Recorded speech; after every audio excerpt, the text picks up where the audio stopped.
What's going on, everybody? Welcome into Blazers Uprise live here on a Thursday night. We got a lot to talk about today. We're going to do some Blazers trade talk. We're going to talk some playoff series. We're going to talk about eliminated teams, if we're going to get a Game 7 in any of these first round series, and so forth.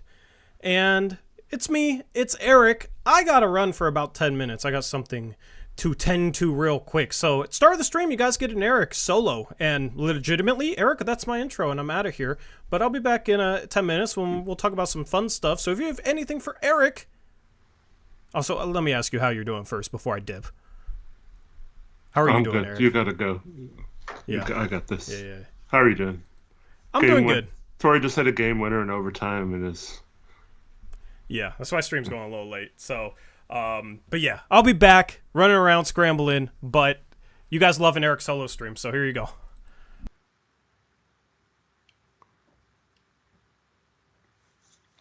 All right, what's up, everyone? How's chat doing today? Good to see all of you in here. Hope you're having a good week. How's everyone doing? Hey, Eric. Hey, Kevin. What's up, everybody? What do you want to talk about when we while we don't have Tori around? Yeah, we'll get into a Bleacher Report trade that is actually kind of interesting. And then we'll, of course, talk about the 3 eliminated teams since we last spoke. And, yeah, have some other fun stuff. Of course, Tankathon, which I don't see in the rundown, but we'll do that. Eric says, let's talk about Tori behind his back. Kevin also says, let's talk about Tori. Man, that's crazy.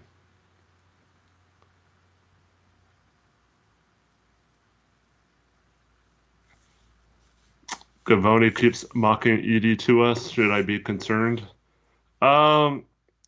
I don't know if you should be concerned about Gavoni doing it, but you should be concerned about the Blazers doing it in general. Max asked, do you think Bronny James will go undrafted? Actually, it depends on if he's in the draft. If he is in the draft, I do not think he will go undrafted. I think a team will waste one of their picks or spend one of their picks just to do it. It might be the Lakers, might be the Cavs, but one team will use a pick to go for LeBron. Yeah, and I think it'll be higher than people think too, like first round, maybe even. But yeah.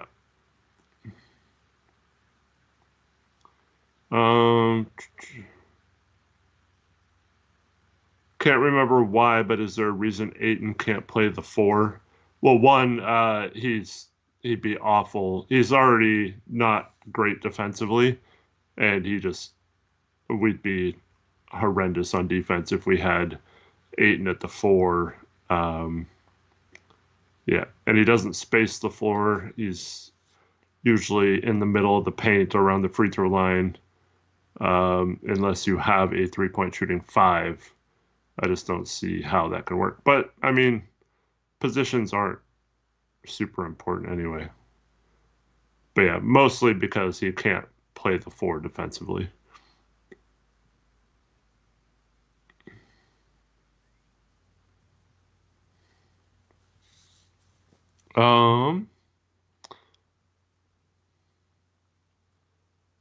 Let's see. Javier says thoughts on Bobby Clinton. He's all right. I have him somewhere in the early to mid second rounds. I think he was just a little overhyped last year, but probably should have capitalized on the hype.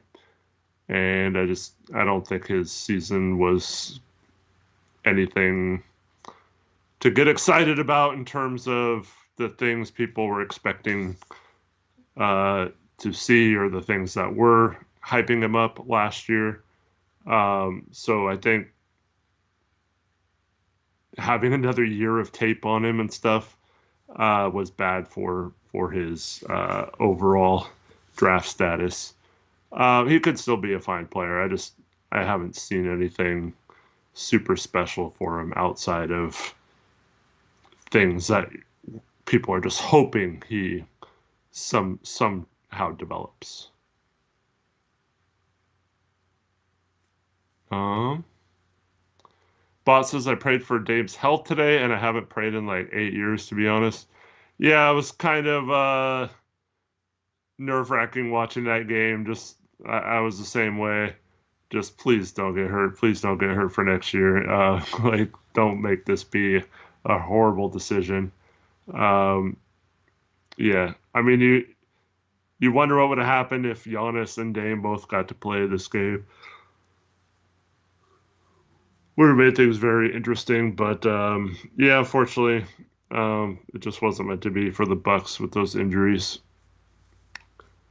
Wow, Zach's getting timed out by Tori.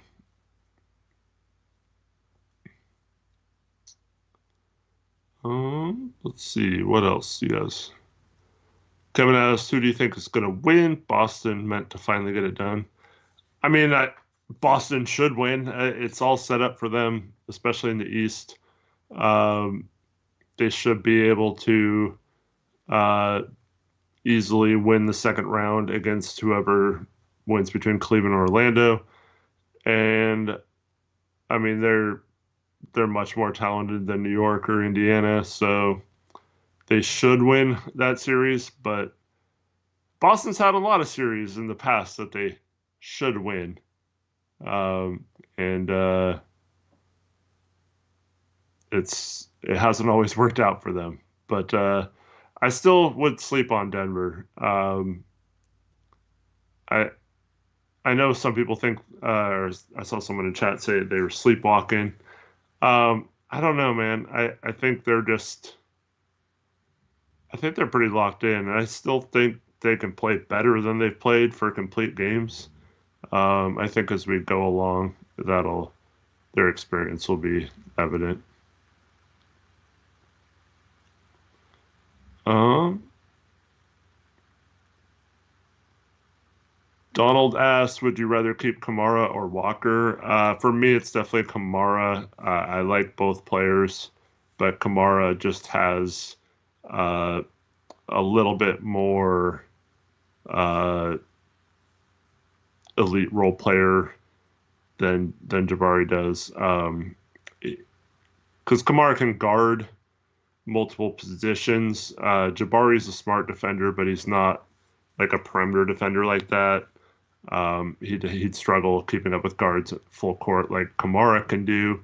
Um, yeah, and I also like Kamara's shot blocking a little better, um, ability to navigate screens a little better.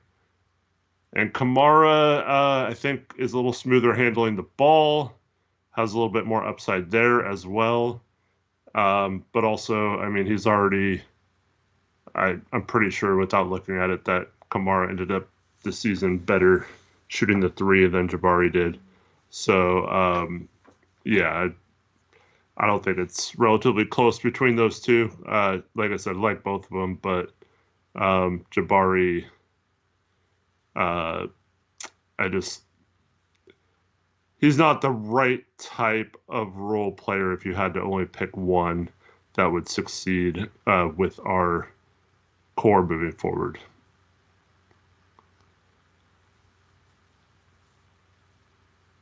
What does Jabari do better that's also needed? Well, I mean, obviously Jabari is an elite rebounder, especially for his size. So that's his main skill is rebounding. He does a lot of other things decently, but unless he can knock down threes or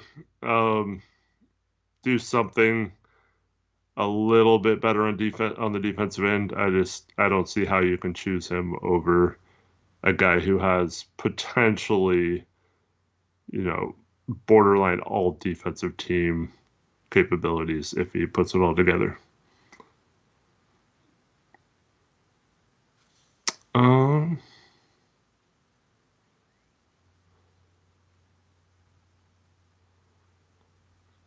What is Banton's best trait as a role player? Uh, well, what I'd like it to be and what it is are two different things. As Billy asked that question. His best trait as a role player right now would just be like a microwave scorer off the bench. Just someone who would come in, get some buckets and stuff like that. What I think he could be if he was uh, a little more of a distributor. I think he could be one of those big passing guards that can. It's really hard to stop him because they can pass over the top of double teams and things like that.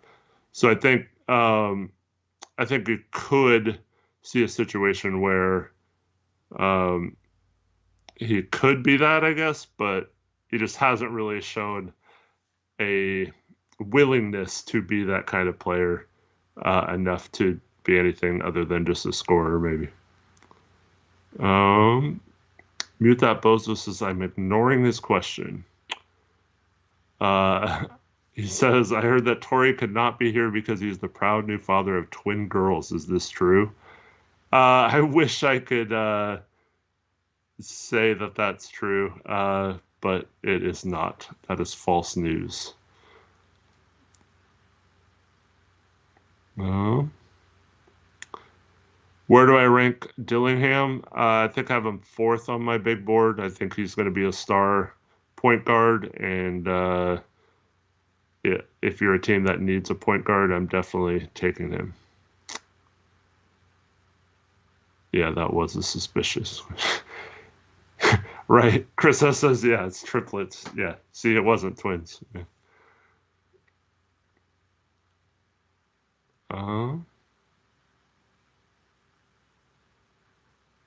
Bouquets asks, what would be the best lineup that includes Banton regardless of starting or not? I mean, it's hard to say.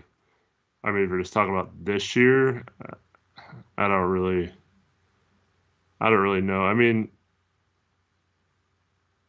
I guess it would be with Sharp and then the regular starters or whatever, but I don't know. I don't think there's a right lineup for him other than, like I said, coming off the bench and scoring. But yeah, I mean, it's not.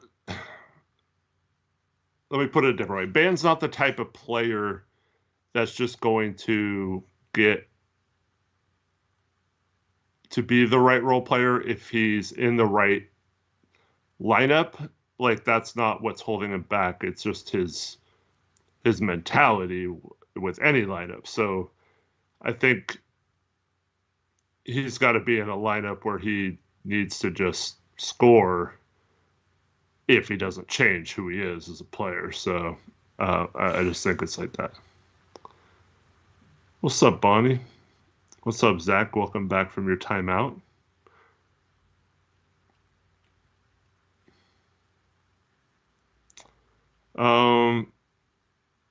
John asks, should they keep Uprise? Yeah. Well, I mean, I don't know if they should, but he did sign a guarantee contract for next year, and it's only like $2 million or something like that. So pretty much have to keep him. Eric Olson says, is Banton a microwave scorer? Yeah, I mean, he had several high-scoring games at the end of the season. I mean, just because you're a microwave scorer, I don't know. I think of most microwave scorers is not necessarily efficient, so I think that's fine.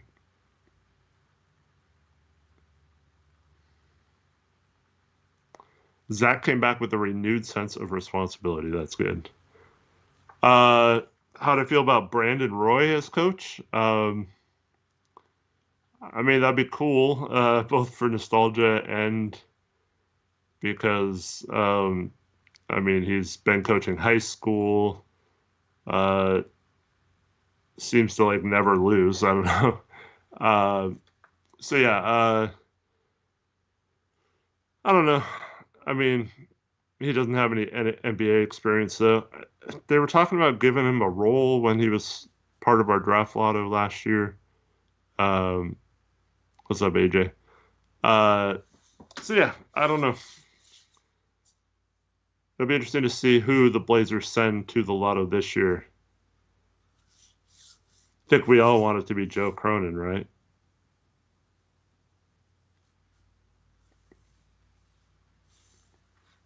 But yeah, it'd be nice to have Roy have some sort of role with the team. Donald says Roy couldn't do worse than Billups. Very true. Yes, he did coach MPJ, who, unfortunately, I don't know if that's a good or a bad thing.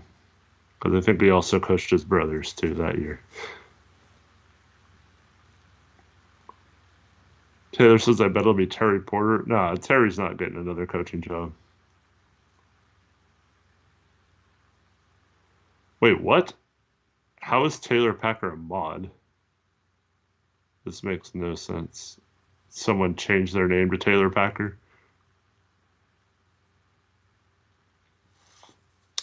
Cole says, who do you got, Cavs or Magic? We will talk about that towards the end of the show. So I'll wait for Tori to answer that.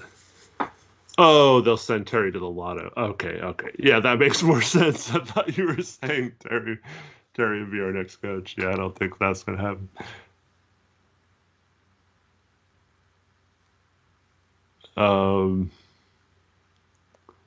Why do I not believe Taylor? I don't know.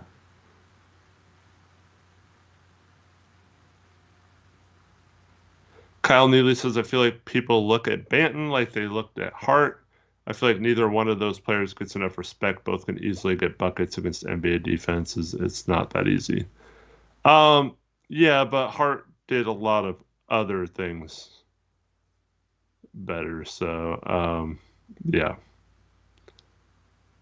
I mean, Hart's been playing really well for a team that's in the second round right now. I don't think they're even close to the same person, Kyle.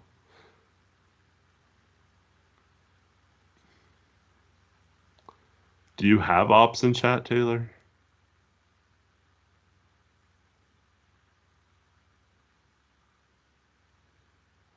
But Kyle, you also think Banton's better than Anthony Simons, right?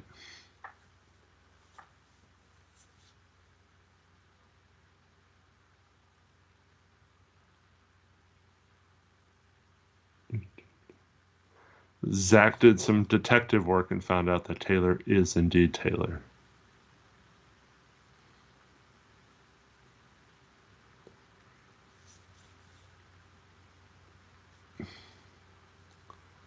Yep, bet is still on. Is August 1st, right? If Anthony is still on the team on August 1st. Man, I forgot how much it was. Was it? Did we bet $50? $20? What was our bet? Someone in chat can remember.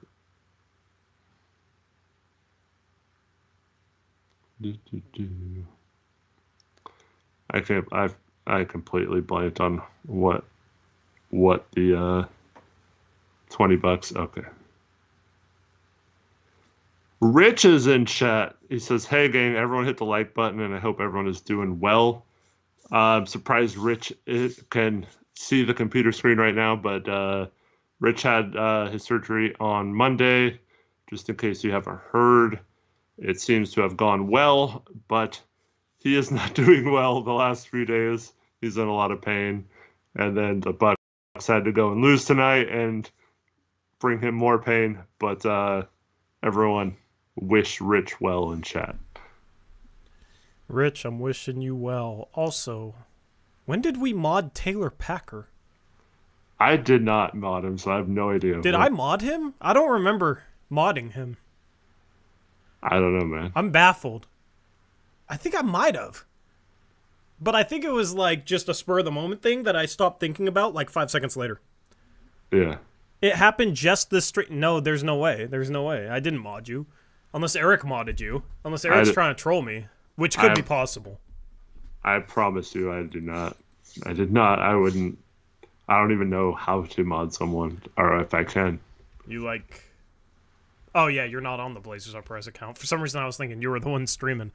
Yeah, No. there's no way it happened just this stream. I'm very confused. Anyway, do we just Did you leave talk to him about it? No, I don't think so. I don't remember. Anyway, This is dangerous. congrats, I guess. I don't know. Didn't you get Normally we have an official, like, we're a cult, right? So if we add a mod, like, there's a whole cult ritual that we do that you didn't go through. So, like, you're a mod in name, but not a mod at heart. So maybe we'll do that. Didn't he get gifted a membership or something recently? Maybe it just like messed up and modded him instead. I don't know. But what's even more baffling, Eric, is comparing Delano Banton to Josh Hart. Oh man, gotta love Kyle Neely. Your guy, Kyle Neely. Josh Hart, when we tanked, shot like 37% from 3 and like, 60% from 2 or something insane, and average 20 a game. Banton shot, 30% from 3? Yeah, I don't know. Like Hart was... I thought it was like 41. I thought it was over 40. Yeah. Yeah. I sorry, Kyle, but I hate that comparison. Well, if you take out his 0 for 15 game. Yeah, if you take out his 0 for 15 game, he shot 32.5% or whatever. Not good. Not good. I mean, his 3-point percentage fell off. I don't know. Eric, the further we get away from the season, the more and more I feel like Banton is just another one of those, like, tanking players that's a flash on the pan and doesn't amount to anything. And, like, everybody who's hyping him up is, like, they're just gonna be down on him next year. Like, remember how many people were hyping up Cam Reddish? And he's better than Cam Reddish, but it feels a little bit like that. Yeah, I think the only difference is he's under contract next year if we want him to be, and it's really cheap. It's basically a minimum contract, so I don't... Unlike, can we pay Josh Hart? What's his extension going to be like? Does he want to be here? All that kind of stuff. I think, I think it's fine to keep him for like $2 million. Of course. It's just... He had some big games when we were tanking. I don't want to get too swept away with that because we still have to see how he functions as more of a role player who's less on the ball. Because he was allowed to just constantly play on the ball and had the ultimate green light. And there were he basically, a lot of games, shot himself into a rhythm because he was able to take like 25 shots in a game. And then there were some games he was like 8 for 26 or 5 for 20, He wasn't particularly efficient for the Blazers. I think his true shooting percentage was about 50% in a Blazer uniform. Of course, the last game hurt that, but I don't know. Like, he needs to be a guy that does other things. He's 6'9", he moves well. He should be better defensively. He can definitely make plays for others, right? Like, he has potential. It's just all up to him to embrace being like a Swiss Army knife, because that's the best role for him, is a guy that can, get you some buckets, but also distribute and also play some switchable defense. Like, he should be a guy that can guard 2s, 3s, maybe some 4s, maybe some point guards. But I don't know. It's on him to embrace that role, and I feel like he just wants to be a scorer. Yeah, and there's a reason why, like, he didn't get a chance to play at all in Boston. And it's not just because Boston was loaded, which is true. But if Boston saw any of this, like in practice or anything, they wouldn't have given him away. Same with Toronto. They wouldn't have let him go if he was showing this kind of stuff. But how much of it was they wanted him to show that he could play off other people, and he just didn't play well in that way? That's what I'm saying. Like, if you're trying to count on him to be a role player moving forward, I don't know if that's possible. I lean more towards what you were saying. It's just, I think, just tanking, putting up numbers on a tanking team. Yeah. But that's one of the biggest narratives. If he's in the rotation next year, is can he play a more off-ball role effectively. Yeah. And here's ultimately where I stand on Banton. Fine if he's on the roster. I don't think he should be initially part of the rotation unless he shows some of the things that he needs to do to be more aligned with the team aspect. But I think he's a really good guard to have when we eventually get injuries like we've had several seasons now, where, if Anthony Simons or Scoot or Sharp is out a game, I like him being able to fill that role for a week or two or a couple games, just to keep us afloat. Definitely. I do like him just being able to come in and do that. Whereas, a lot of other guards we've had in the past, they don't really even feel that comfortable with him doing that. Why is there a comment pinned? You pinned it. No, I didn't. Yeah, I definitely saw that. It said pinned by Blazers Uprise earlier in the stream. I never tried to pin it. It was around the time where I gave Zach a timeout, so maybe that's what it was. I just dismissed it. Yeah, I don't know. I don't know what's going on. That's where people's expectations need to be with Banton. It needs to be more along the lines of what you said. I feel like some people have started to hype him up to be like somebody that can come in and start or be a six-man caliber guy. He had some games where he looked like that, but I don't think he's that caliber player, and he should not be given that heavy of a role going into next season. I don't want it to be something where, they draft somebody with like the 14th pick and it's a small forward and then they're behind Banton in the rotation. Like, that's one of my worries going into next year. But I mean, Banton has a chance to come into training camp and impress. He can do things that impress. It's just he's more of a third stringer to me still until he proves that he can play off other people consistently and effectively and be more efficient, because he's never been efficient. Yep. Efficiency and distribute the ball. That's what it is. And I mean, people just ignore this because he's 6'9" or whatever. But I mean, he sucked on defense too. Like, let's not get it twisted. I hate when people just assume or think that someone is a good defender because they're not small. And that is definitely the case with Banton. He's not good defensively, so he needs to improve his defense. He should be able to use his length to and he's not like big or whatever, so he should be a good screen navigator. He should be able to be somewhat of a guy that causes trouble out on the perimeter if he's pressuring the ball handler. And that just hasn't really happened yet. So he needs to improve defensively, improve facilitating, and become more efficient. And then, I mean, then he's like maybe starter level if he improved all three of those things. But that's a huge question mark. Yeah. Yeah, absolutely. I mean, it's same thing with Scoot, man. I've seen people after the season talk about Scoot like he's a good defender, and going back over some of his tape. By the way, his review is finally coming out tomorrow. I've spent like at least 20 hours on this video, dude. I don't know what I got myself into, man.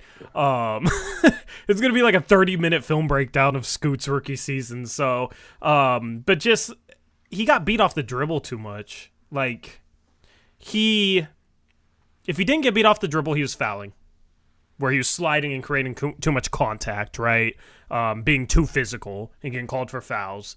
And then if he didn't do that, he was just basically letting guys just drive by him easily without even much of an effort.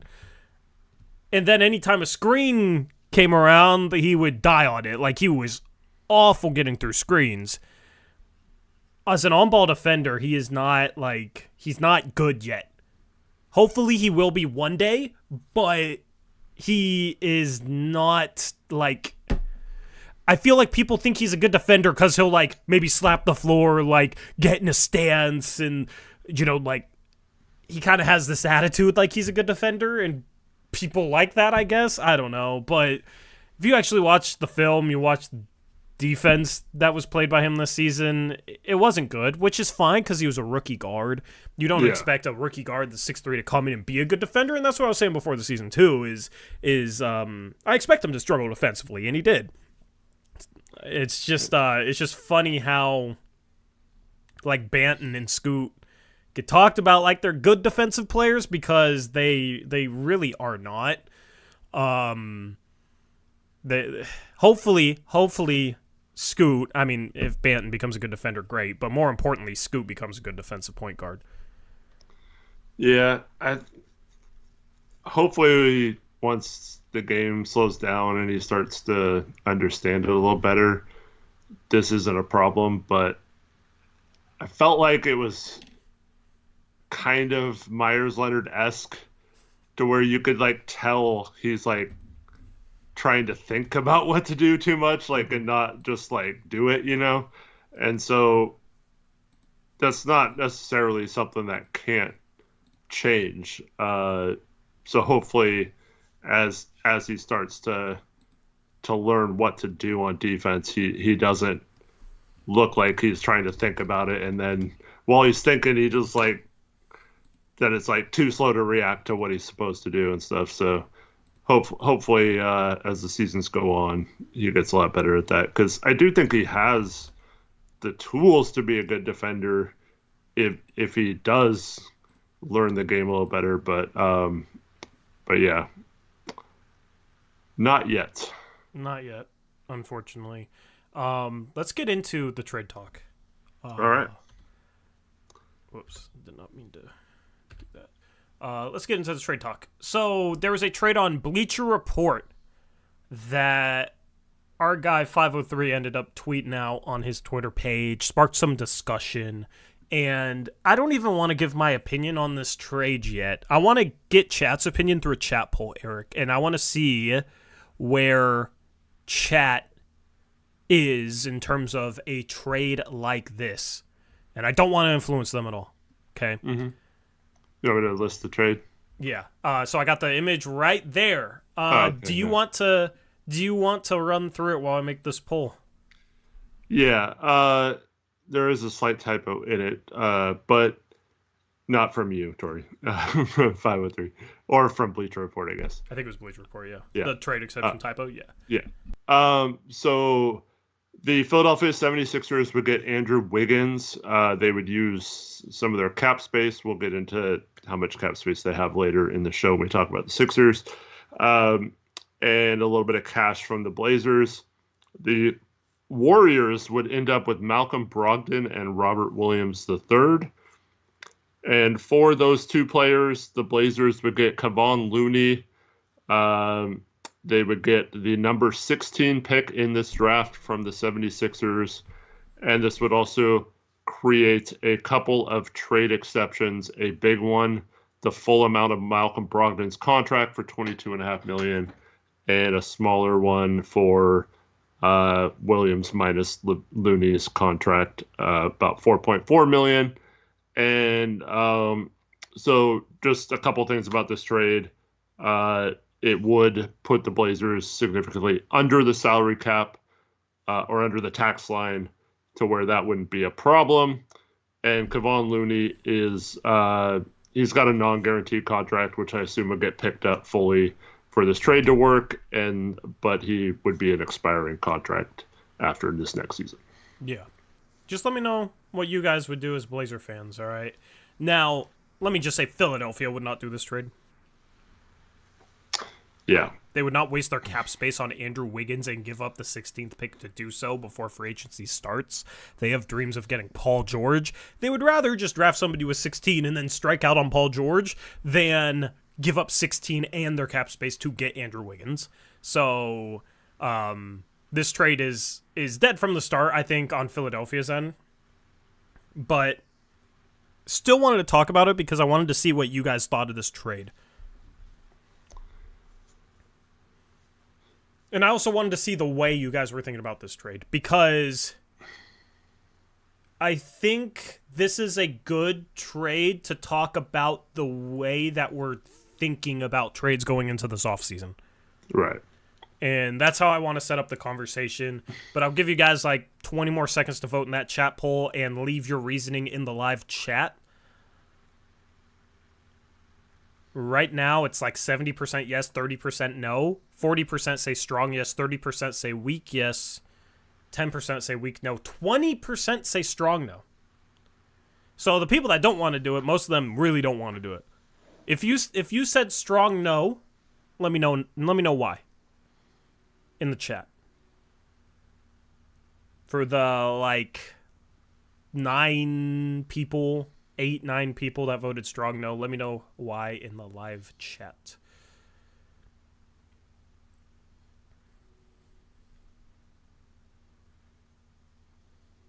Taylor, yeah, 100%.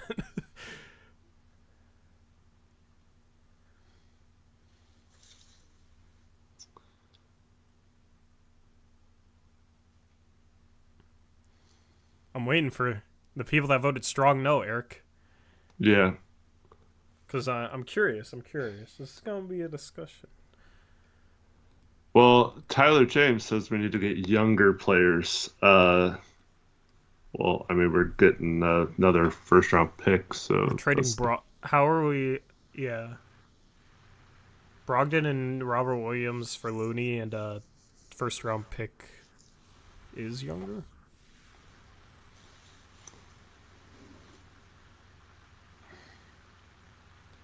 Instead of Looney, I want Jackson Davis. Yeah, you're not getting Jackson Davis.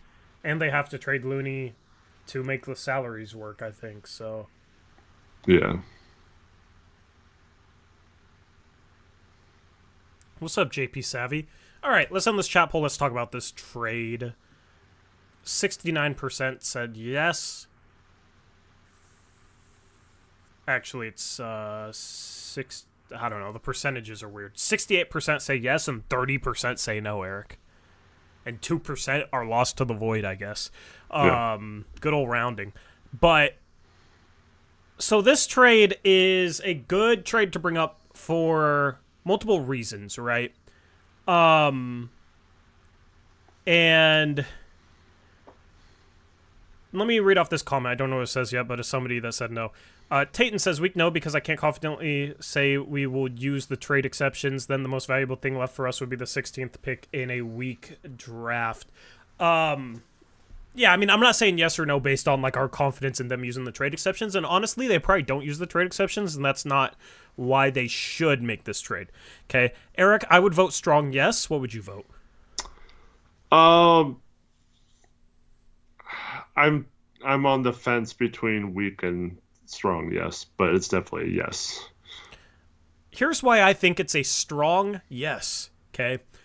If anybody's expecting a better pick than the 16th pick for both Brogdon and Robert Williams, then you're in for a disappointment if those guys get traded this offseason. Robert Williams is injured yet again. He is not worth a first-round pick at this point. He's just not. We'd be lucky to get a couple seconds for him at this point. He has very little value.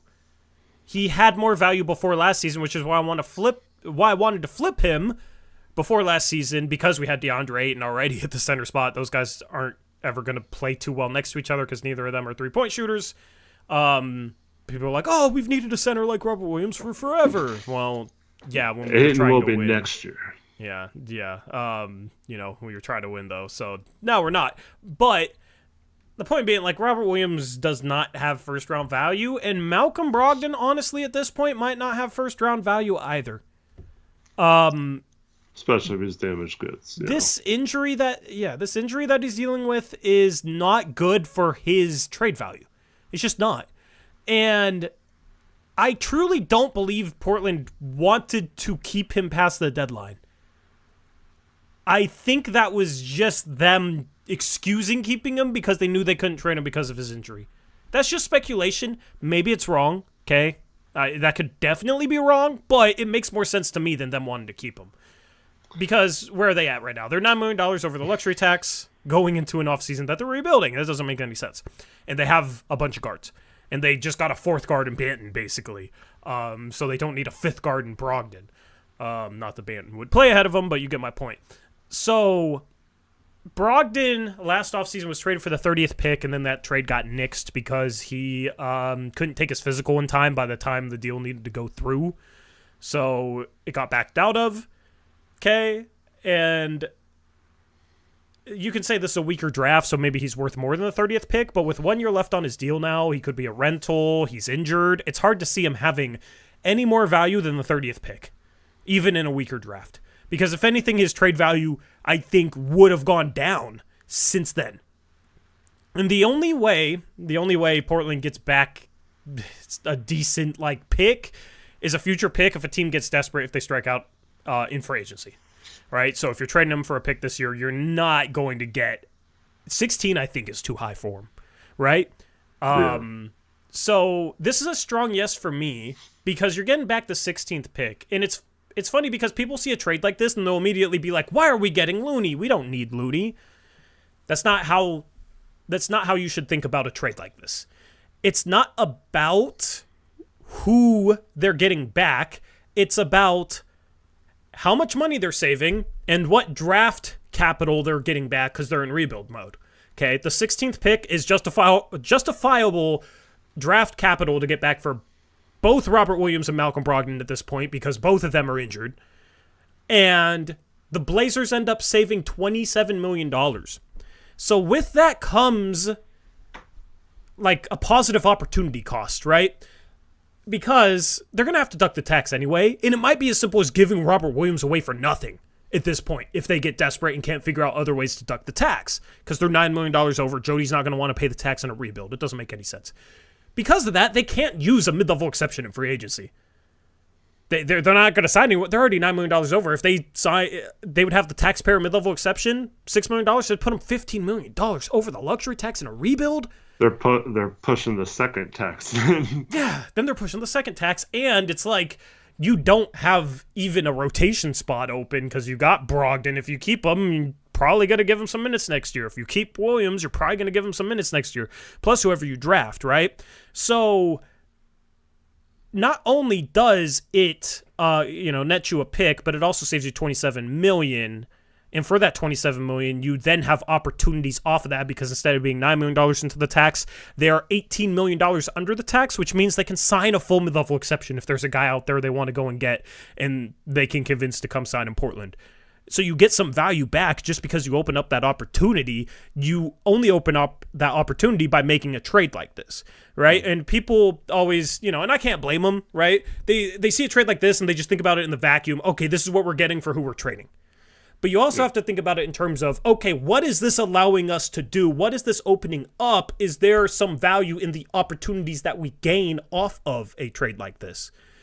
And that's why it's a strong yes for me, is because not only do you get the capital, but you also open up the opportunity to use that trade exception if you want to. You're $18 million under. So maybe there's a guy out there you want to go and get, veteran presence, a forward, I don't know, right? Or it's an MLE guy. And even if you don't end up using those opportunities, you duck the tax for a trade that you can justify the value of.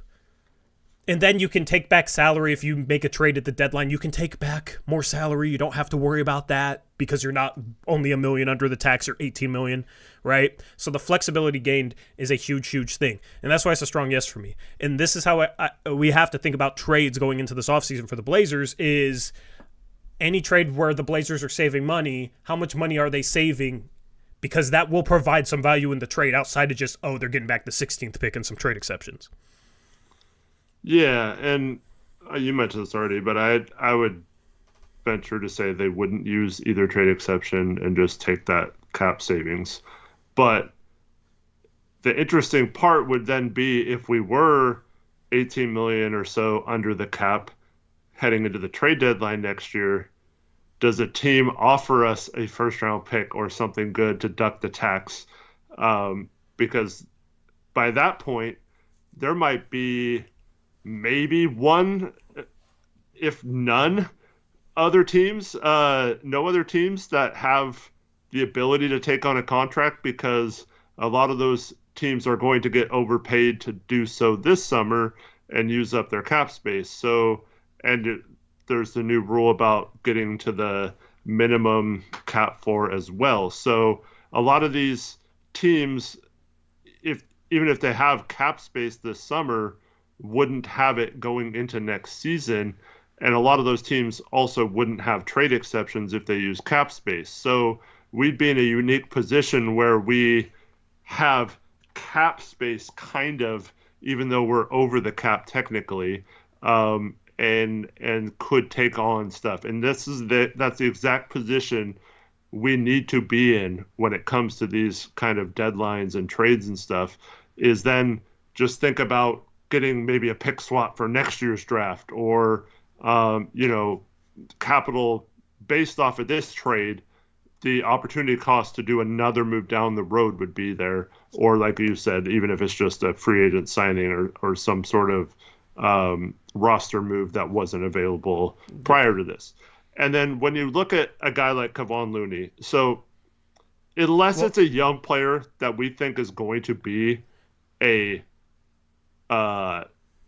like a part of the core in the future, other than that, it's completely irrelevant who the player is. The only thing that matters is what their contract is. Yeah. Okay. If we're taking on a Kevon Looney for like 4 years, and it's like $10 million a year for the next 4 years, then you have to consider that might not be worth it, because he's on the books for a while. If it's an expiring contract, it literally does not matter if the guy can play or not. In fact, it might even be better for us if the guy sucks. It's like with Kyle Lowry last year with the Miami Heat. He was filler to match Dame's big contract. It was never about us wanting Kyle Lowry or Kyle Lowry being a good trade asset or anything like that. It was simply a means to get the trade to work financially. And it was for 1 year, we could have bought him out or whatever, or used his contract to trade for someone else. But like that kind of stuff never matters. And it drives me crazy when people are like, you idiots, why would you want Kevon Looney when you have DeAndre Ayton and Duop Reith, Like it just comes matter. from a lack of understanding, because you just see a name and that's what we're getting back. That's the first thing listed that the Blazers get, right? So it's but going back to the opportunities that we just explained that it could open up, it's not something where you do this trade if you're not getting back the 16th pick.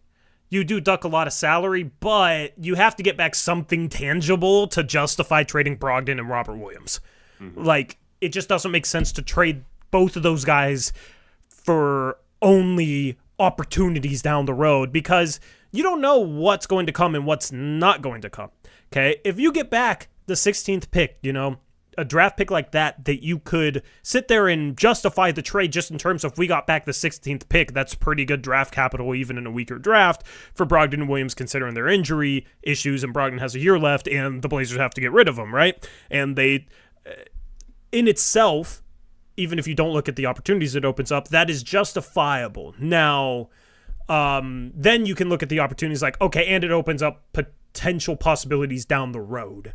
The deal doesn't hinge upon those possibilities coming true, but it is some added value because, like I said, you don't know what is or isn't going to become available, but you want to be able to act on something good if it becomes available. And if it's a team trying to duck the tax, they're $5 million over and they have a $7 million player and they're willing to give up a future first, for just to get off that player, which is a little bit of an extreme scenario, but we've seen it happen before, right? If they're willing to give up a future first, if the Blazers are $1 million below the tax, they're not taking that future first. They're not going into the tax to do that. If they're $18 million under, all of a sudden, cool, you got a future first just because you made this trade. So you got another first out of this trade, right? 16th pick and another first for Brogdon and Williams. That's really good value. So it all goes back to flexibility. And Jody's going to want to save money.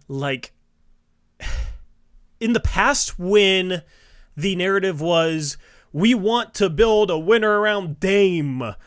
It was impossible to stomach the cheapness of Jody Allen and how badly this organization wanted to duck the tax while also trotting out Joe Cronin to say those things.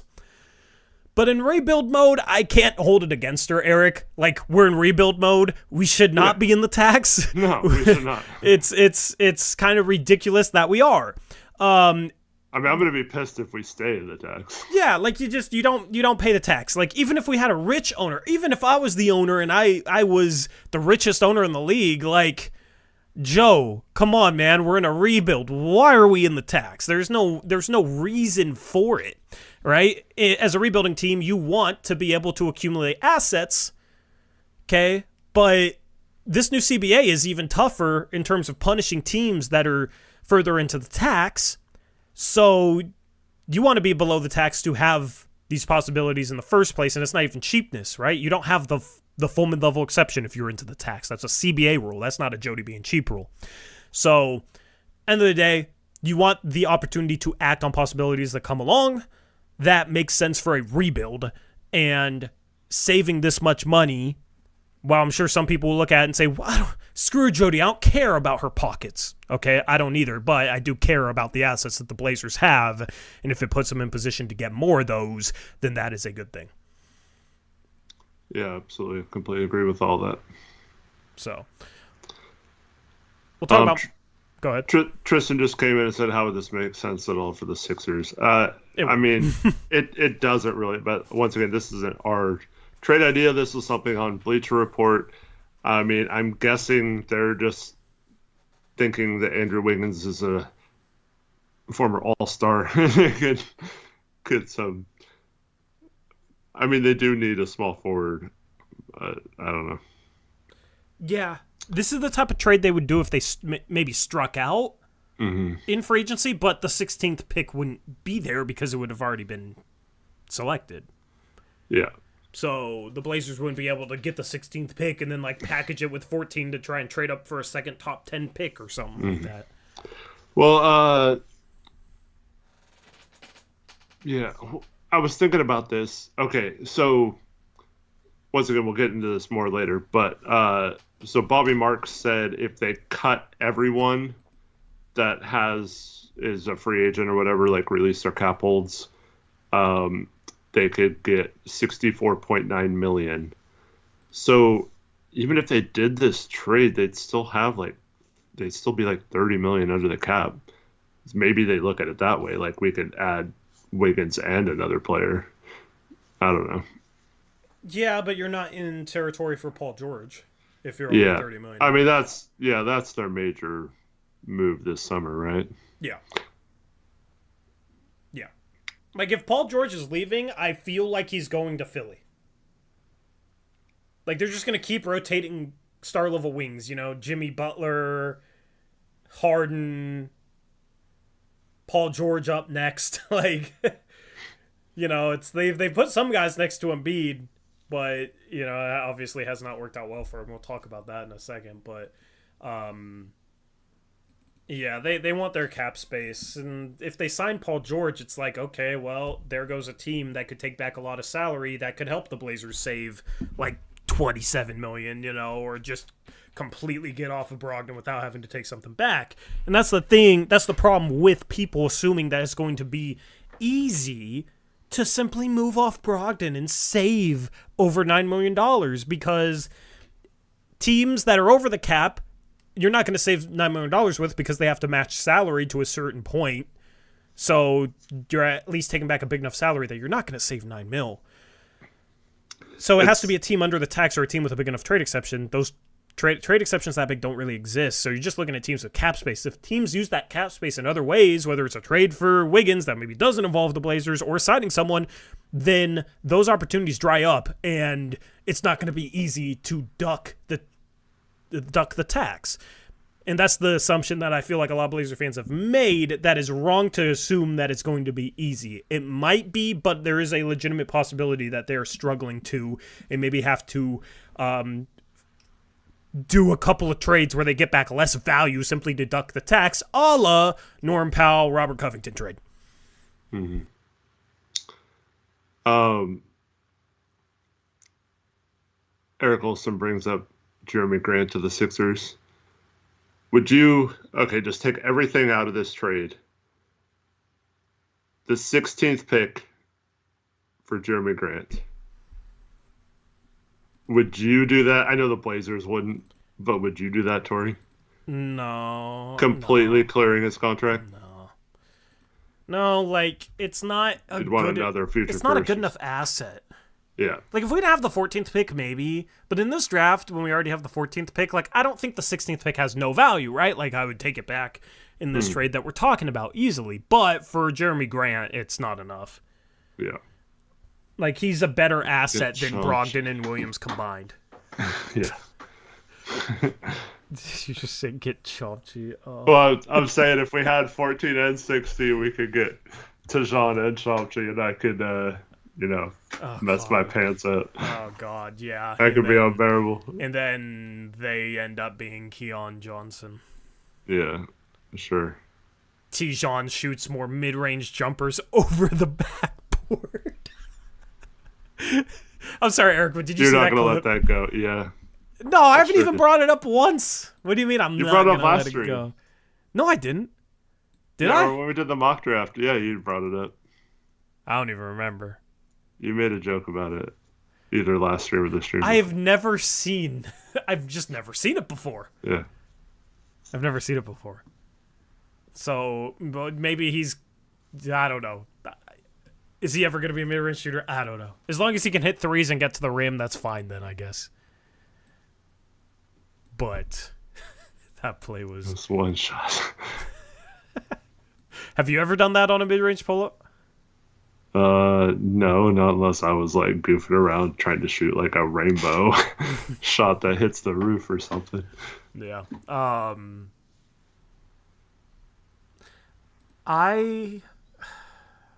We'll do Tankathon and we can talk draft, but I am more and more enamored by Jalen Tyson at 14, Eric. All right. That's my guy. There are more and more big boards from people I respect that are like putting him late lottery. Mm-hmm. And I feel very validated. Feeling validated is nice. But if we take like a Cody Williams, I don't know. Have any of your opinions on the top 10 changed? Or will it change before measurements come out here in like a couple of weeks? Not really. I mean, some of the players are still playing, I guess. Like Richardson finally had a good shooting game. He had been struggling very badly for a while, but that doesn't necessarily like change my mind or anything. Yeah. The only thing that changes a little bit is like, because obviously for the Blazers, my draft preferences are a little different than what my actual big board is, right? Yeah. But some of that has to do with measurements. Like, if Stephon Castle is 6'6", he could creep on both of them. But if he's like 6'4", I don't want anything to do with them for the Blazers. Like, I don't know, it's tough. Yeah. Do you think... Whoops, sorry, I played a YouTube video. Or not anything to do with him is a little harsh. Not that extreme, if but he's you know what I mean. 6'5" with like a long wingspan, you could talk me into it. I mean, hypothetically, as long as he can shoot, he would be a perfect third guard behind any two of the Blazers guards, I think. Just because he's that guy that can do it all and that guy that can be a lockdown defender. Like, at some point, Eric, we need guys that can actually truly defend. Right. And truly bother star guards at the point of attack. We've only found one guy in this rebuild so far that can do that. And that's counting the rebuild as if it started the year we drafted Sharp. Okay? Sharp doesn't really look like that guy so far. Maybe he can be, but I think people are a little over-optimistic regarding his defense. Scoot, we talked about his defense earlier. I am not, I think he can be solid, but I don't think he's going to be somebody that's like locking anyone up. Kamara is the only guy we've got that is that type of defender in this rebuild. And you need another one. That's not going to be Ant. So unless it's your other small forward, or maybe it's you get a Minu type of defender at the power forward position, then who's it going to be? If you don't get another, you have to have a ton of rim protection. You got to get Alex Sart at the 4, and then Ayton at the 5, maybe somebody a little bit better protecting the rim so that guys on the perimeter can just overplay and funnel them to those guys, just like the Cavs funnel guys to Evan Mobley and Jared Allen. So I like Castle for that reason. Mm-hmm. The problem is if he's a guard, then it's like, okay, he's your fourth guard, not counting Brogdon, right? And Banton's a guard, but he can play the 3, right? So where's the minutes going to come from? And that's where at some point this team is probably going to have to make a tough decision between the 3 guards. Not because they can't be good. Not because like any one of them is worse than the other even long term. Like they could all be really, really good long term. They still might have to make the decision to trade one of them because they need that lockdown defender at a guard spot. Just to have that role fulfilled. Because without it, man, it's going to be tough to truly defend at a high level. Yeah, but if they got Sar and they got Tamani already, they just really need one more slightly above average defender. I think they'd be okay. Yeah, I don't know. I want them to be better than okay defensively, though. You know what I mean? Like, well, yeah. I'm just saying, like, in lineups with the 3 of them, but I think they could be even better without. Yeah. Yeah. I don't know. Like, I want them to be top 10 on both ends of the floor. You either have to be absolutely elite on one side of the floor or really good on both sides of the floor to be a contender, right? Denver last year was absolutely elite offensively with Jokic, and they won a championship. A team like OKC this year is really good on both sides of the floor. A team like Minnesota is the number 1 defense in the league, right? Indiana is an elite offensive team. Now they got some injury luck, but they're on to the second round. New York is the number 1 offensive rebounding team in the league. Maybe that's where we can make our mark because we were 3rd. But it's like, are we that capable of becoming absolutely elite on one end of the floor? It's hard to say it offensively because we don't even know if we have the guy. Yeah. Like, we don't have Dame to fall back on for that. Hopefully we have the next Dame, but I don't know, man. It's tall order to fill. So we have to be really good on both ends of the floor. I just think even if you get a guy like Sar and have a guy like Tamani and get another like slightly above average defender, I just think you're closer to average than really good defensively, unless you have somebody that can truly bother guards. And hopefully that's a guy like Scoot. Hopefully that's a guy like Sharp. If I'm optimistic, maybe I can see that happening. But if I'm realistic, probably not. Mm-hmm. So, I don't know. I'm a little bit more okay with trading Anthony than I was a month ago. For that reason. But I don't think we're going to get good enough value back for him, so I absolutely want to keep him considering what I think we'd get. Yeah, I just keep seeing the top 10 on-ball and off-ball gravity. Yeah. And Anthony's on both lists. He's one of the only players on both lists. That's the tough thing is without him, we're further away from being really good offensively. Right. And I feel like people completely blow off how important it is to have someone who has that much attention and how much easier, in theory, when you have, competent players around him, how much easier that makes the game for your teammates. And we always hear this a lot, when people are arguing with us. Oh, Dame doesn't make his teammates better. Anthony doesn't make his teammates better. Like, just having that gravity automatically helps you make your teammates better. So, I just think, like, Just think how bad the Blazers would have been this season if they didn't even have that, you know? Yeah. Yeah, no, for sure. I mean, you need guys that can draw the attention of defenses, and you need guys that can shoot, dribble, pass. You need guys that can create shots, and Ant can do all those things. So that's where my hesitancy has always come in with trading Ant. Like, he's your only sure thing out of the guard trio offensively. Mm-hmm. Sharp is very close to being a sure thing offensively, but I need to see him stay healthy and be a little bit more efficient than he was when he played last year. But I give him a pass last year because I think he was banged up in some games. And for stretches, he looked like a borderline star at best. In his second year at 20 years old, you'll absolutely take that, right? So it's not being down on Sharp. It's just, it's tough for me to see how good he becomes offensively. He'll be good, but will he be great? Maybe. I don't know. And that's the tough thing with trading Ant too early is if he's not, and Scoot's like, he had some rookie struggles, right? If Scoot doesn't blow up like we hope he does, then you're in a really tough spot. Then you're relying on the 2025 draft, the 2026 draft, eventually maybe even those Bucks unprotected picks to give you those guys. So I don't know. That's the tough thing with the guard trio is your one sure thing is like the one guy that's making the most money right now. Long term might be the worst out of the three. Who knows? But he's your one proven thing offensively. And it's a little foggy as to their path to contention through this rebuild because we don't know if it's like going to be, okay, do they just want to try and be elite offensively? Are they going to sacrifice some offense to become better defensively?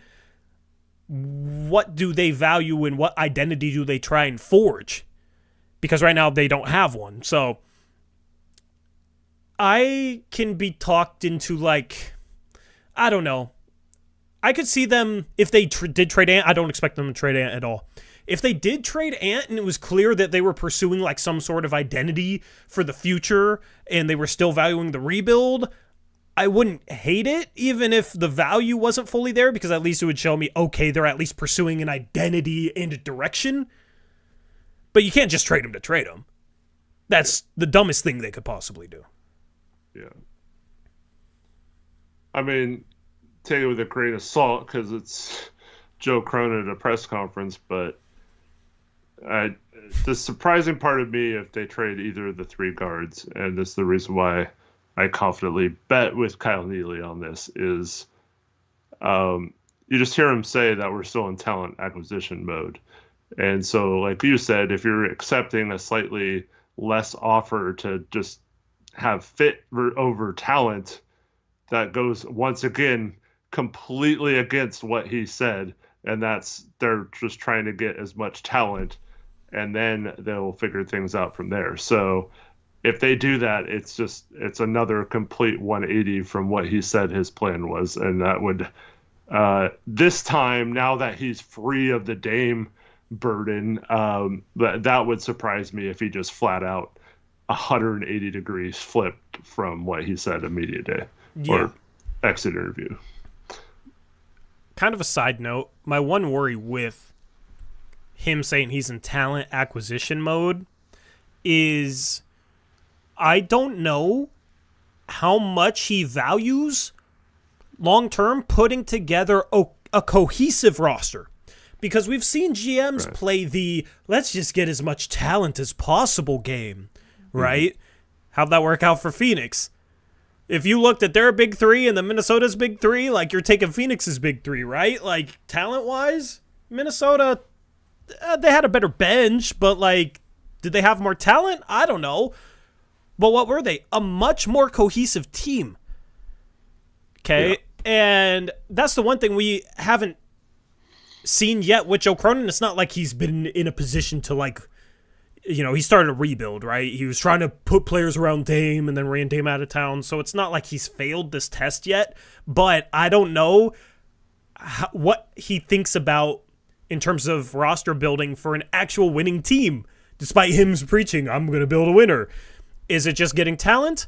Or does he actually know how to put together a cohesive roster that has certain needs and roles filled so that that team is solid in every area? Like, it's like a boat. Can you put together a boat that has no holes in it, that has no leaks? Because even if you have a really nice boat, if it has a hole in the bottom of it, if it has a leak, it's not going to be nice for long. It's going to drown. Just like the Suns did. So,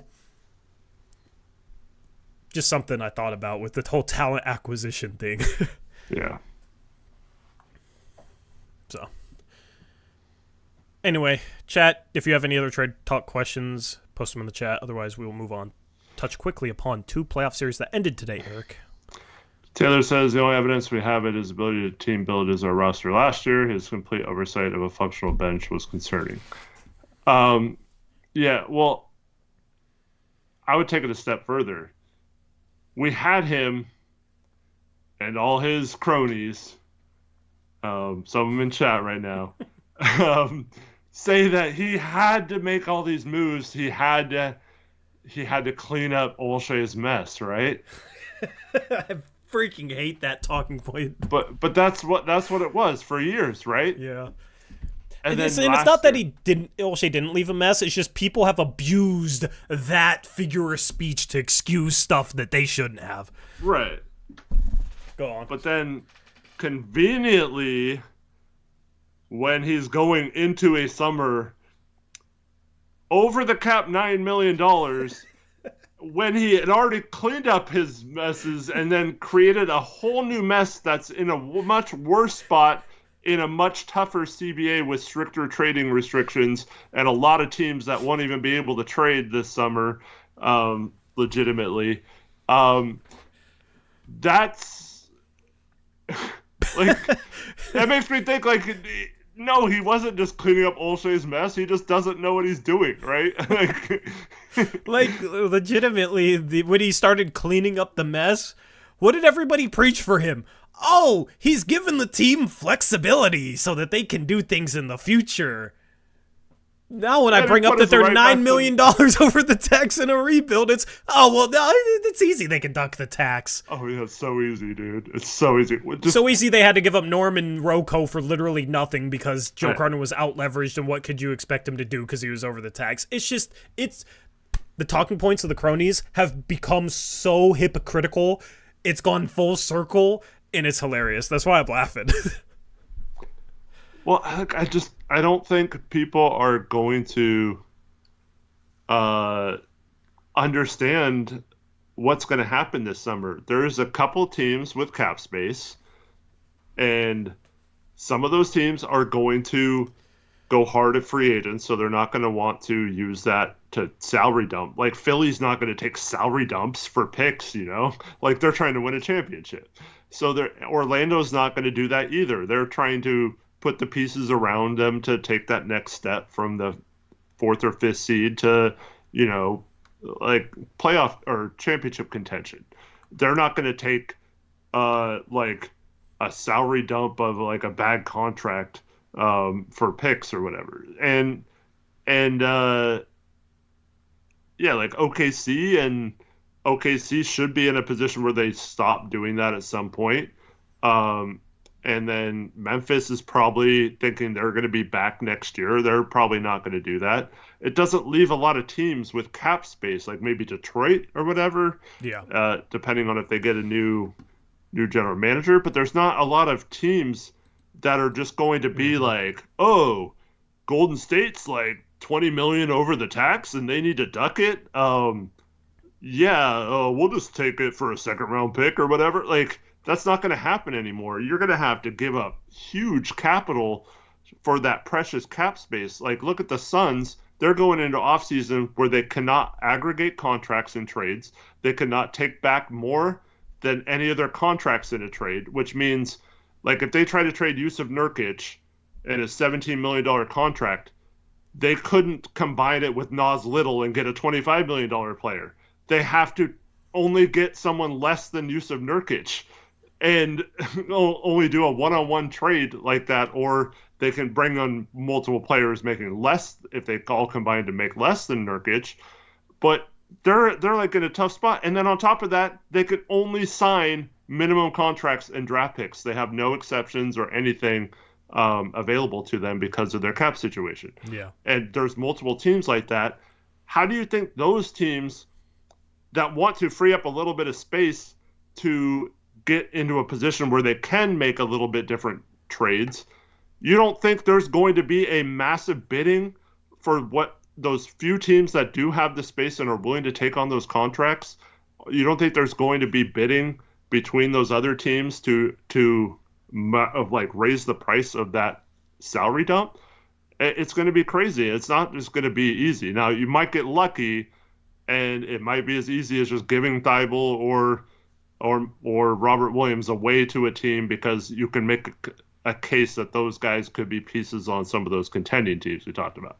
But short of that, I don't see an easy solution to this like people think it is. Yeah, there's a comment I want to reference. So Elizabeth Allen says, the leader of the Crony fan club always taking low-key shots at Blazers Uprise with stuff like, we have months to get under the tax. There is zero reason to even talk about this. Knowing he will get engagement, referencing you guys rage wearing, etc. Zero reason to talk about this? I mean, that is one of the dumbest things I've ever heard, bro. Well, that's anytime I tweet about it, that's what I get. It's just one of the... It's the leader of the Crony fan club doing his best to help out his buddy, Joe Cronin. It's literally what it is. Zero reason to talk about our financial situation heading into an offseason where we're $9 million over the tax on a rebuild. Zero reason to talk about that is absolutely absurd. And if it was Olshey running this thing, nobody would be sitting here saying there's zero reason to talk about it. Those same people that defend Cronin and said there's zero reason to talk about right now would be roasting Olshey for being $9 million over the tax in the offseason of a rebuild. And it's especially silly because it's going to be easier to get under the tax this offseason than it is at next year's trade deadline. Because next year's trade deadline, you're probably not dealing with any teams that have cap space. And it's really difficult when other teams are also trying to duck the tax of the trade deadline to duck the tax, especially if you're that far over it. Okay? Like, it's not like it becomes easier by the trade deadline. And at that point, Malcolm Brogdon might be injured again and would only have 2 months left on his contract unless it's a team making the playoffs, right? But those teams are probably going to be in the luxury tax themselves and trying to duck it as well, okay? Robert Williams, at least maybe you could hope he's going to be healthy next year. If he's hurt again, you're probably attaching assets to dump him. It's not going to get easier by the trade deadline.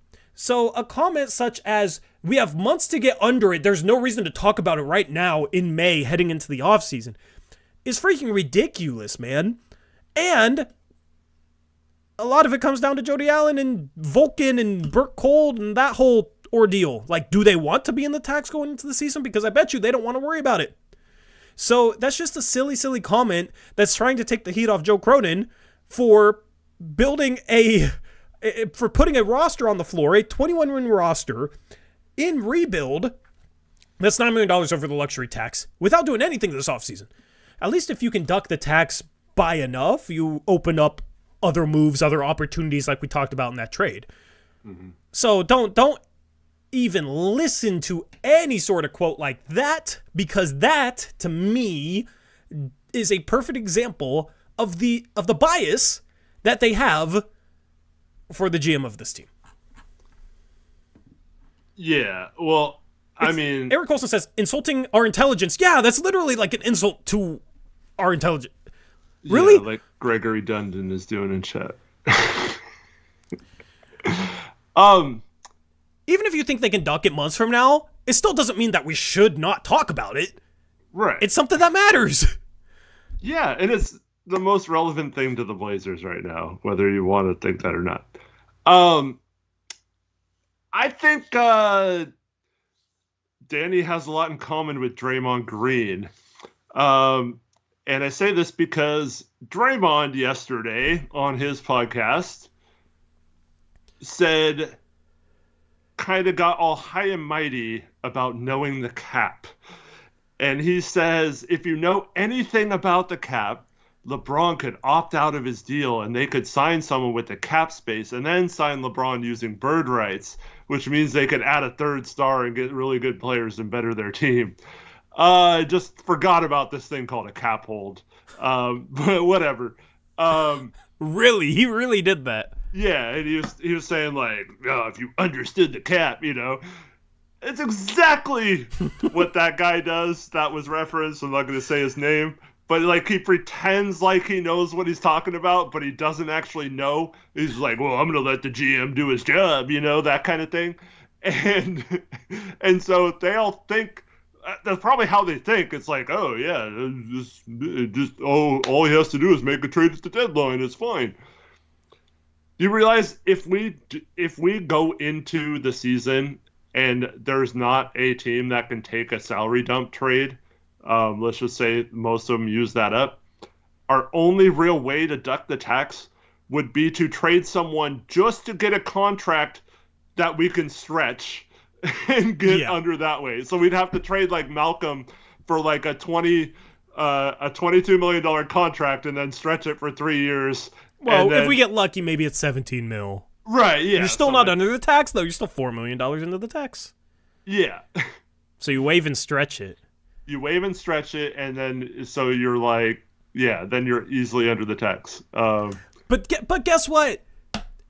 These people roast Neil Olshey for Andrew Nicholson's dead money still being on the freaking cap because they waive and stretched him. But that's gonna be. Is that gonna be the solution now? We get another Andrew Nicholson, but it's okay because it's not Olshey, it's Cronin that did it in a rebuild, no less.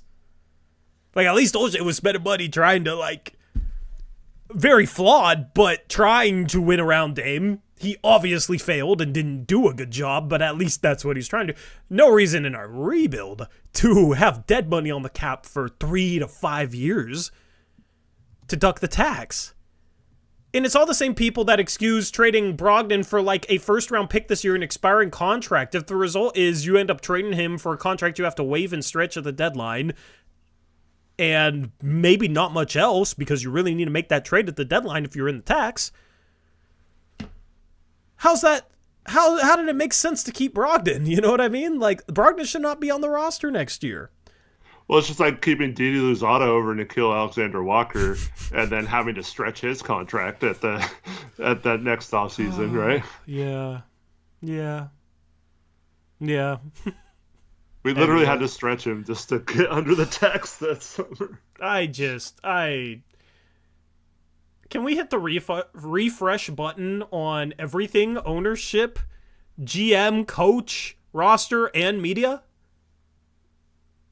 Please? What are we talking about? Anyway. Just silly stuff. If you don't want to talk about it, don't talk about it. Don't talk about how you don't want to talk about it. Why are we talking about it then? I don't know. Anyway, they're going to try and duck the tax this offseason. I'm very confident about that, Eric. But will they be able to? And I'm scared to see what the price tag is on what we have to do. And then how they justify it and how all these people who said it's not a big deal justify it. Yeah. And I mean, they may find a way and it might turn out completely fine. Mm-hmm. And if so, great. But that doesn't mean that this wasn't a legitimate thing to have a conversation about. That's just silly. So. Anyway. The problem is when you really like the GM and your GM put you $9 million over the tax in a rebuild year, if you really like the GM, you don't want people talking about how he put him $9 million over the tax in a rebuild. Because that makes him look bad to anybody with any common sense. Yep. So you don't want to talk about that. And you can't blame Olshey for this one. You can't blame Olshey. Yeah, the only excuse is, they got buzz. They can figure it out. No point. It's fine. Yeah. We don't need to talk about it. Anyway. Let's talk playoffs, Eric. And then we'll do Tankathon. And then we'll end this stream. I don't got any final score graphics, but Pacers Bucks. Okay, Pacers, Bucks. Eric, Dame's been eliminated in 6 games in the first round, just like 2021. Yep. Unfortunately. Yeah, I thought his comments were. It's weird seeing Dame talk, but not as a Blazer, you know. But I thought he was really level-headed after the game. I feel like he's going to be a lot more motivated and better next year in Milwaukee. And I think they kind of put to bed any chance that he would be unhappy and ask out again or something like that. But like I said, when you were gone, man, I was kind of like, the whole game, like, don't get hurt. But yeah, just wasn't meant to be for the Bucks this year. They need a little bit different mix of role players, I think, and obviously they knew they need Dame and Giannis to be healthy in the playoffs next year if they want to have a chance. Yep, 100%. Injuries ruin that team. It sucks. I hate injuries in the playoffs. On the flip side of things, man, I've liked this Indiana Pacers team for a while, and now they're in the second round. I think the Knicks will beat them, but man, like they got a chance against the Knicks, right? Like I wouldn't be shocked to see them in the Eastern Conference Finals, which is crazy. Like, how did they get here? You know what I mean? Like it's just kind of funny. Like they just keep adding pieces, and a lot of them are like kind of cast-offs, and then they end up being really good. Neesmith was a cast-off, ended up being really good. Obi Toppin was a cast-off. TJ McConnell today, 7 for 9, 2 for 2 from 3, 4 from the free throw line, 20 points, 9 assists, 4 steals in 23 minutes. That's insane. That's actually insane. And it's just like a couple guys they've kept around. You know, Turner is one of them. But like Ben Shepherd is a guy who's given him some solid minutes, and he's a rookie, right? Andrew Nembhard, my guy, Eric, was a early second-round pick and immediately became like a good NBA rotation player. And he started for them today, 14 points, 6 for 9 from the field, 5 rebounds, 4 assists. Of course, they make the trade for Siakam. And I don't know, like, I don't think they can beat the Celtics. But I don't know, like, how far away are they truly from contention? Because they're still very young. They still have multiple assets left. They're in a pretty good spot. And I kind of look at their roster and it's like, okay, is there something that the Blazers can learn from what the Pacers have done?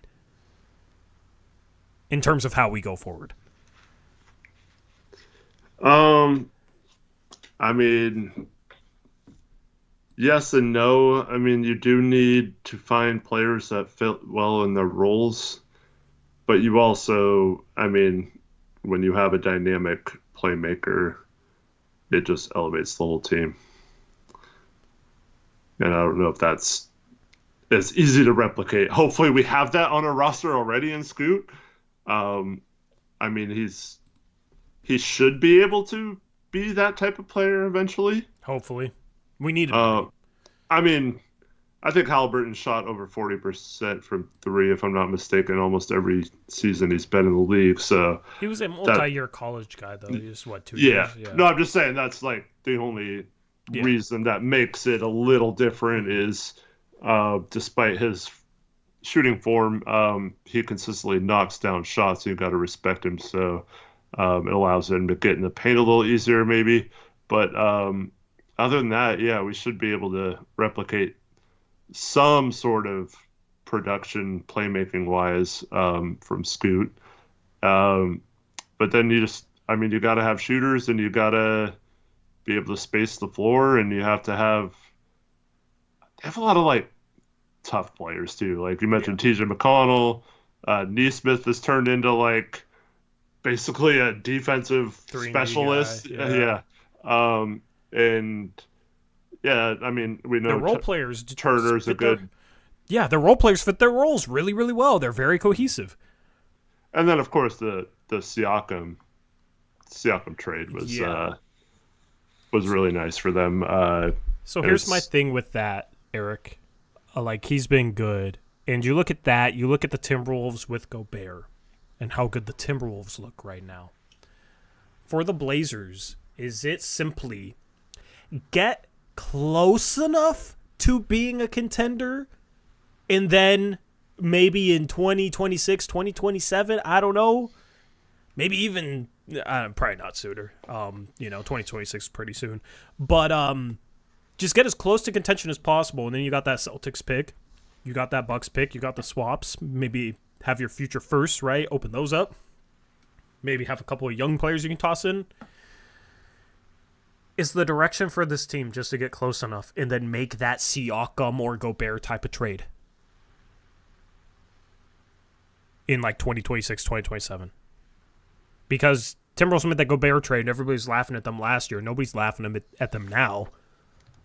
I think they can legitimately beat Denver. They're the number one defense in the league. And look at Indiana. They're in the second round. They made that Siakam trade. And honestly, they didn't give up that much in that Siakam trade either. So I'm kind of wondering if that's the way we should view this thing, is building towards being close enough so that we can take that sort of swing.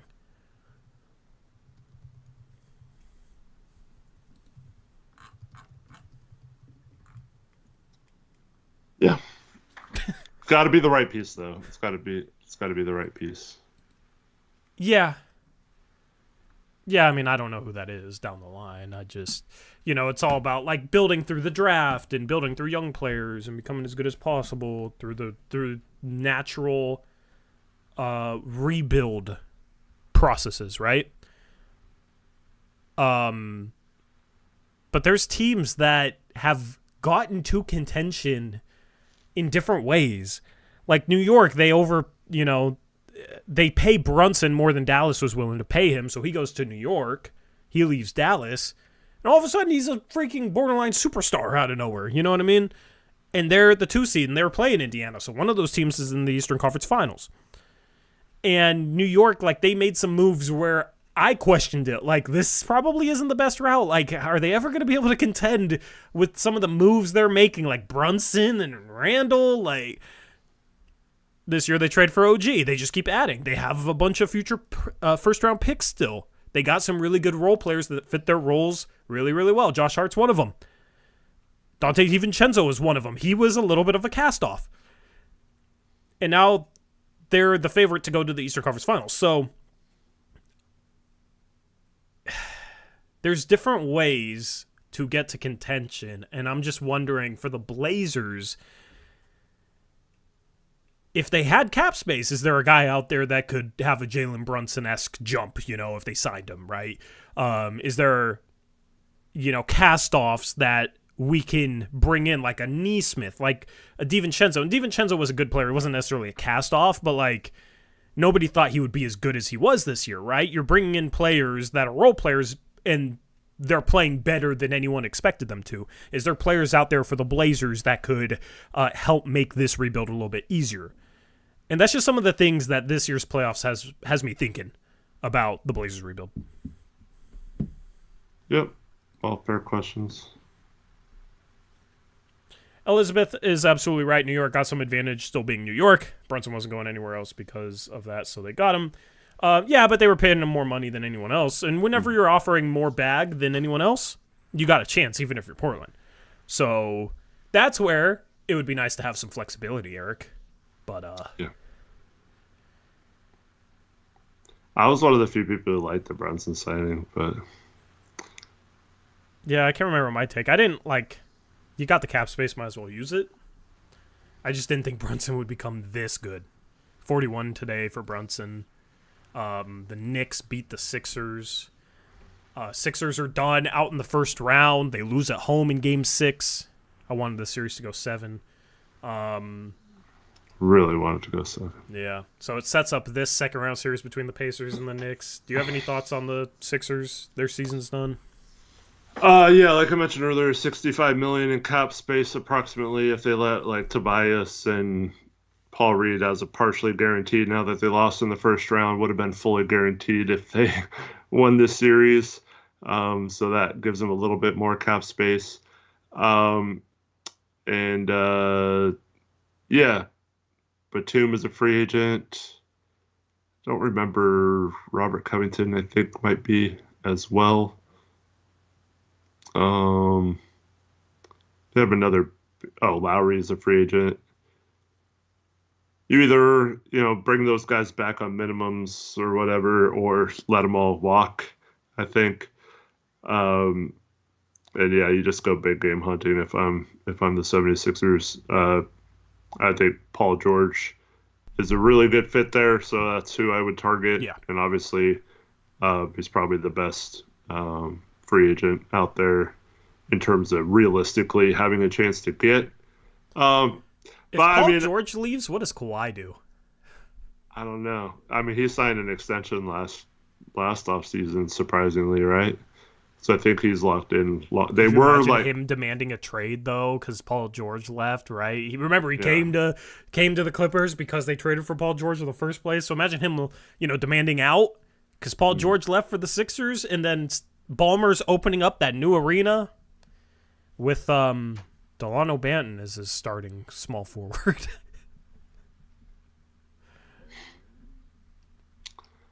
um, yeah. Also make a run at Braun. The Sixers? Yeah, Yeah. Yeah. It, I would draft Bronny. so Maybe. apparently it's not a priority for LeBron anymore, I read, to Yeah, play with yeah, Bronny.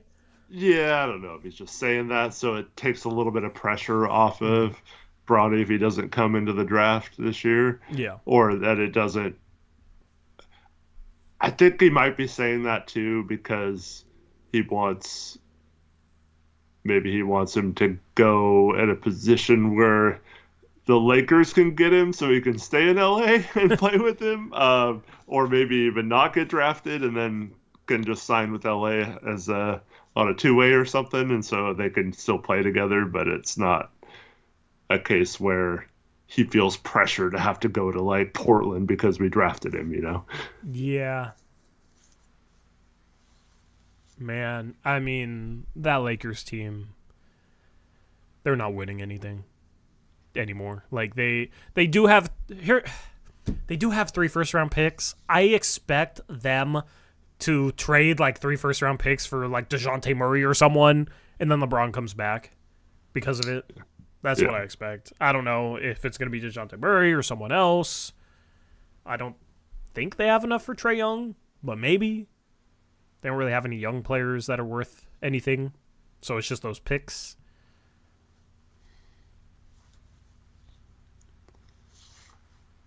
Yeah. I don't know. But Sixers, yeah, big game hunting. They're going to be they're kind of the team to watch this offseason, man. Like, they are the biggest wild card in this offseason, which, man, wouldn't it be fun to be like the biggest wild card in an offseason? Although I guess maybe we were last offseason. Oh, damn, yeah. It would have been fun Especially if it was like good things that were possible instead of Dame demanding a trade, but Well, we actually going into the off season, before it became apparent that they might rebuild. We had the 3rd pick, and a lot of people thought we were the wild card of last season. What we were going to do with that 3rd pick? yeah. And then we decided not to be. Yeah, we decided not to win. Yeah, the Sixers watch. Oh, no, we don't want to go big game hunting. We're going to bring back Tobias Harris. His overpaid ass is going to be back in a Sixer uniform. I don't wish that upon Sixers fans. This is brutal. But Trevin says Tories Brunson signing live reaction. Signing Brunson to that much is slightly questionable, but the Knicks are going to do Knicks things. Yeah, I didn't think he would be this good, man. Like, I thought he was what he was, and that was like a guy that could get 16, 17 a game, and that's it. And he's impressed me, man. He's surpassed my expectations. The Knicks are going to do Knicks things, but Knicks things became good things, so hopefully Cronin doing Cronin things becomes good. Fingers crossed. Eric is asking Trevin what his was. Yes, I'm looking forward to seeing what your reaction was. Eric, we have two series left, and they're both going to a Game 6. And that is Orlando and Cleveland. And it's Dallas and the Clippers. Both series play tomorrow, 4 p.m. Pacific time. Magic hosting the Cavs, 6:30 p.m. Pacific time. Mavericks hosting the Clippers. Do either of these games go to a Game 7? I think the Orlando-Cleveland one might. I think Dallas is going to put the Clippers out of their misery. I expect that too. And I do think Magic and Cavs go to a 7th game. I am rooting for the Magic, Eric, because if the Mavs take care of business and the Magic can come back in their series, I will have predicted the first round 100% correct in terms of the teams moving on. Not in terms of games, but yeah. I was the only guy with the Pacers. I just thought the Bucks were too injured, and if Dame never got hurt, maybe they still would have won. But unfortunately, that came true. Went with the Knicks. I almost went with the Sixers over the Knicks, but I went with the Knicks. And I went with the Magic in the Heat, or not the Magic in the Heat. The Magic and the Celtics. The Heat are dead. We didn't even talk about the Heat. Rest in peace to the Heat. But you can go everywhere else in Blazer fandom and see people celebrating the Heat's downfall if you want to. Yeah. So, we don't need to do that. But Magic Celtics, which would be an interesting series just to see how I don't know. The Celtics would probably wax them, but I think Cavs would give them a better series. Yeah, I just want to see Banchero against a team like that in the playoffs. How bad does he struggle in his second year? We have plenty of years for that. True. But it's kind of interesting, this early in his career. You know what I mean? How would he do? I expect him to be, better in the future. But with these fringe stars in year 2 in the playoffs, sometimes they just completely disappear, and sometimes they show up, and it's always interesting to see. Yeah, I was so happy that Game 5 was a close game. Yeah, in this series. Finally. Yeah. Dude, if the Magic could have gotten there's a good chance that is the deciding factor in this series, was that Mobley block. But hopefully get a Game 7. Do you remember 2014? By the way, this is the 10th year anniversary of Dame's buzzer beater of 2014. Mm-hmm. But you remember 2014, how many Game 7s there were? No. Do you remember it was because the Blazers were the 4-5 series, right? And they beat the Rockets.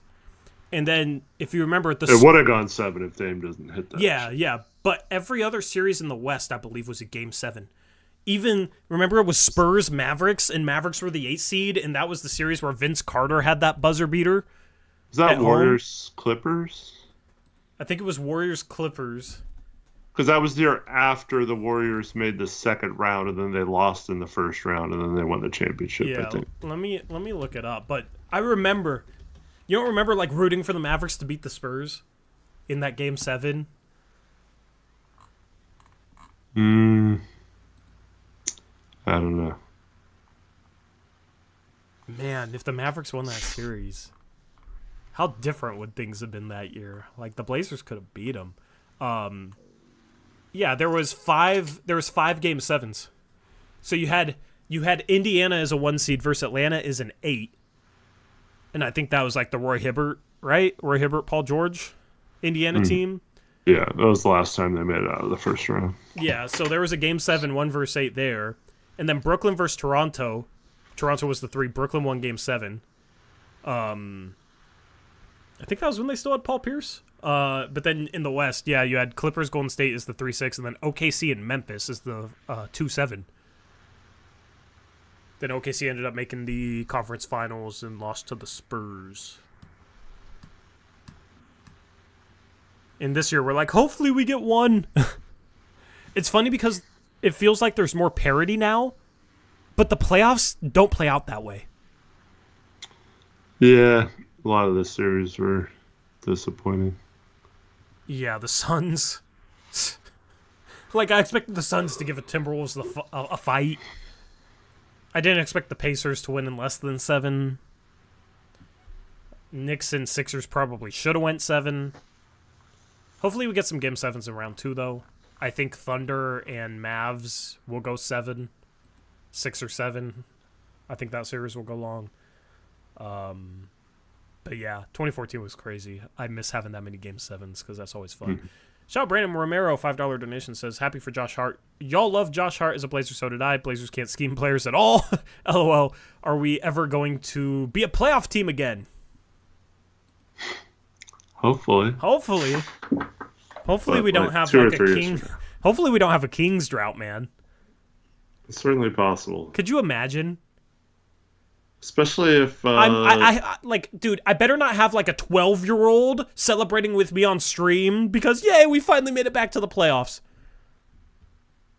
Anyway, what were you saying? the first time. Man, yeah.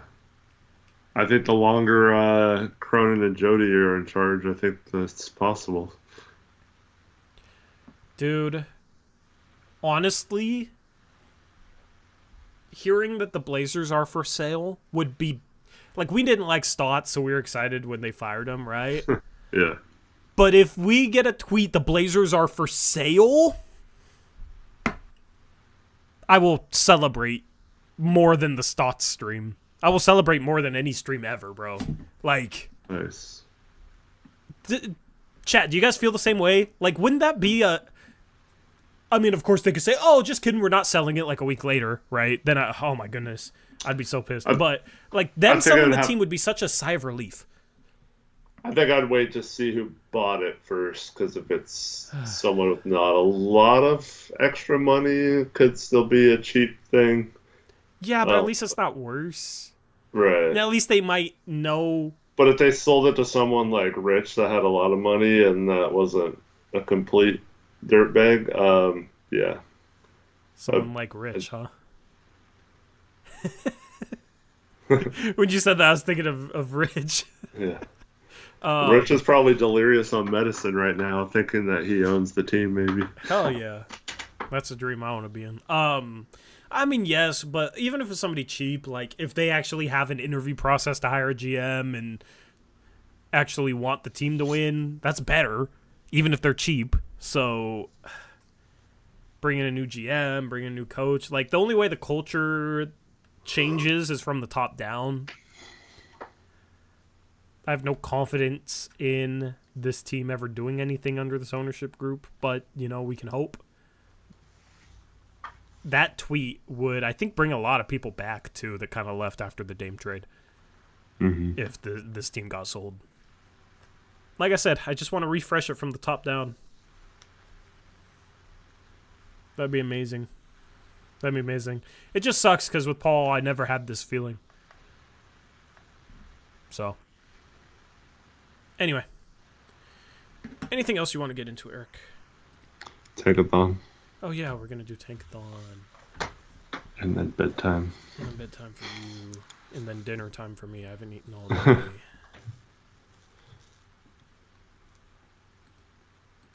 Haven't eaten all day. Let me set up the Tankathon. Alrighty. We don't even have to talk about it anymore because we know the odds. I need to set up the soundboard, though, because I keep forgetting to do that. Because it was on the post-game show setup. Look at this, Eric. 9 days until the lottery, which is crazy. Kind of scary. Yeah. Oh, we haven't talked about this yet. What's up? Do you know, why did the NBA do this? Do what?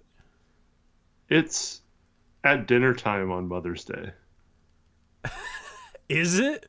Yeah. They moved it to a Sunday and they moved it to Mother's Day. That's and it's like in Mother's Day. in the evening, or like right around, I think 5 o'clock-ish or something. Ugh. 4 or 5 o'clock. Yeah. That's painful. Yeah. I'm already trying to justify with my wife how I'm going to just leave on Mother's Day to go hang out with my fellow Blazer fans and have a stream. Or just take your mom. Well, my mom's fine, but my wife is a mom as Oh well. yeah. So Oh yeah, man. it's a little harder to. I don't want to be like disrespectful, but this is also like really important for Yeah. Blazers Uprise and the Blazers and all that kind of stuff. So yeah, That stream last year set records. Yeah. yeah. Oh man. Well, I didn't know that was on Mother's Day. That's why would they do that? I don't know. Maybe they just messed that up or something. I don't know. We'll still have a stream, of course. Yeah. Maybe we do it from home. Maybe we do it from home. I don't know. Just let me know what your situation is, and I will just operate based off that.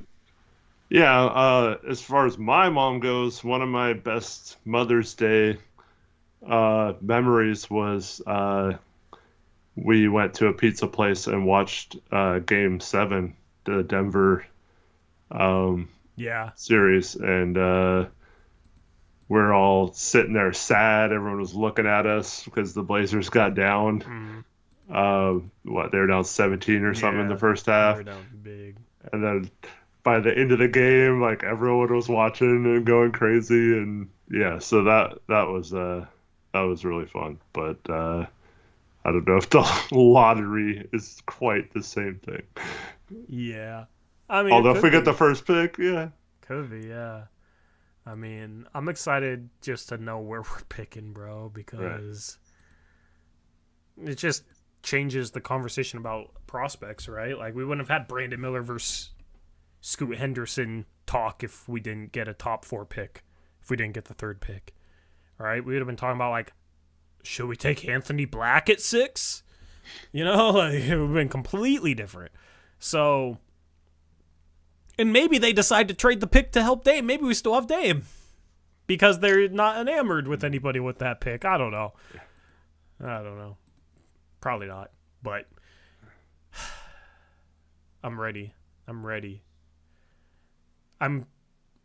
We only have a couple more Tankathon sims left. That's crazy. Yeah. We have 2 more after this. Yeah. And maybe we'll do one on draft lottery day before the lottery. And we'll call it the final Tankathon sim. The final. Yep. All right. At 14, we have Portland. At 13, we have Sacramento. Just imagine, like, that being Sacramento at 14 at a watch party. I'd be cheering, actually. The reaction would be, like, No, confused. yeah, no. Wait, should we be happy or sad? Probably just be like, oh. Uh, Yeah. We get a new soundboard clip, which would be great. 12 is OKC, 11 Chicago, 10 is Houston via Brooklyn. Who's at 10 that moved up? Utah? Atlanta? Oh, Atlanta moved up. At 9 is Utah. At 8 is Memphis. At 7 is San Antonio via Toronto. At 6 is San Antonio. And at 5 is the Washington Wizards. Wow. So it's Detroit, Atlanta, Portland, and Charlotte. Interesting. At 4 is the Detroit Pistons. At 3 is your Portland Trailblazers again. No. And that means Charlotte's going to be 2, right? Charlotte or Atlanta, yeah. No, Charlotte's got to be 2 like last year. At 2 is Atlanta, and at 1 is Charlotte. No. I mean, Charlotte just easily takes SAR, right? Like, no question about it. And Maybe. then Atlanta goes... I saw some buzz that if Charlotte got the first pick, they'd take Holland.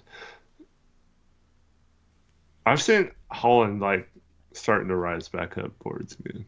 Dude, it's been so fascinating to watch consensus. Like, Risa Shea is no longer talked about in this tier. I mean, he's in that 2, 3, 4 tier, though, still. Is in he? some things. In some of the mocks I've been watching. Gavoni loves himself some Ricochet, but I watch a lot of Locked On NBA Big Board, and there's James Barlow, Rafael Barlow, Leaf Tulane or whatever his name is, and all three of those guys have him outside their top 5, I believe. Maybe one of them doesn't, but all three. It's fascinating. And then just I see people that NBA draft Twitter, a lot of people have him outside the top 5. It is going to be so fascinating to see where he goes, because I truly don't think teams love him like Gavoni loves him. Yeah, well, Gavoni loves himself some Zach Edey and Donovan Clingan too. He has us mock taking Edey in his at 14. Yeah. Stop. Ugh, got him.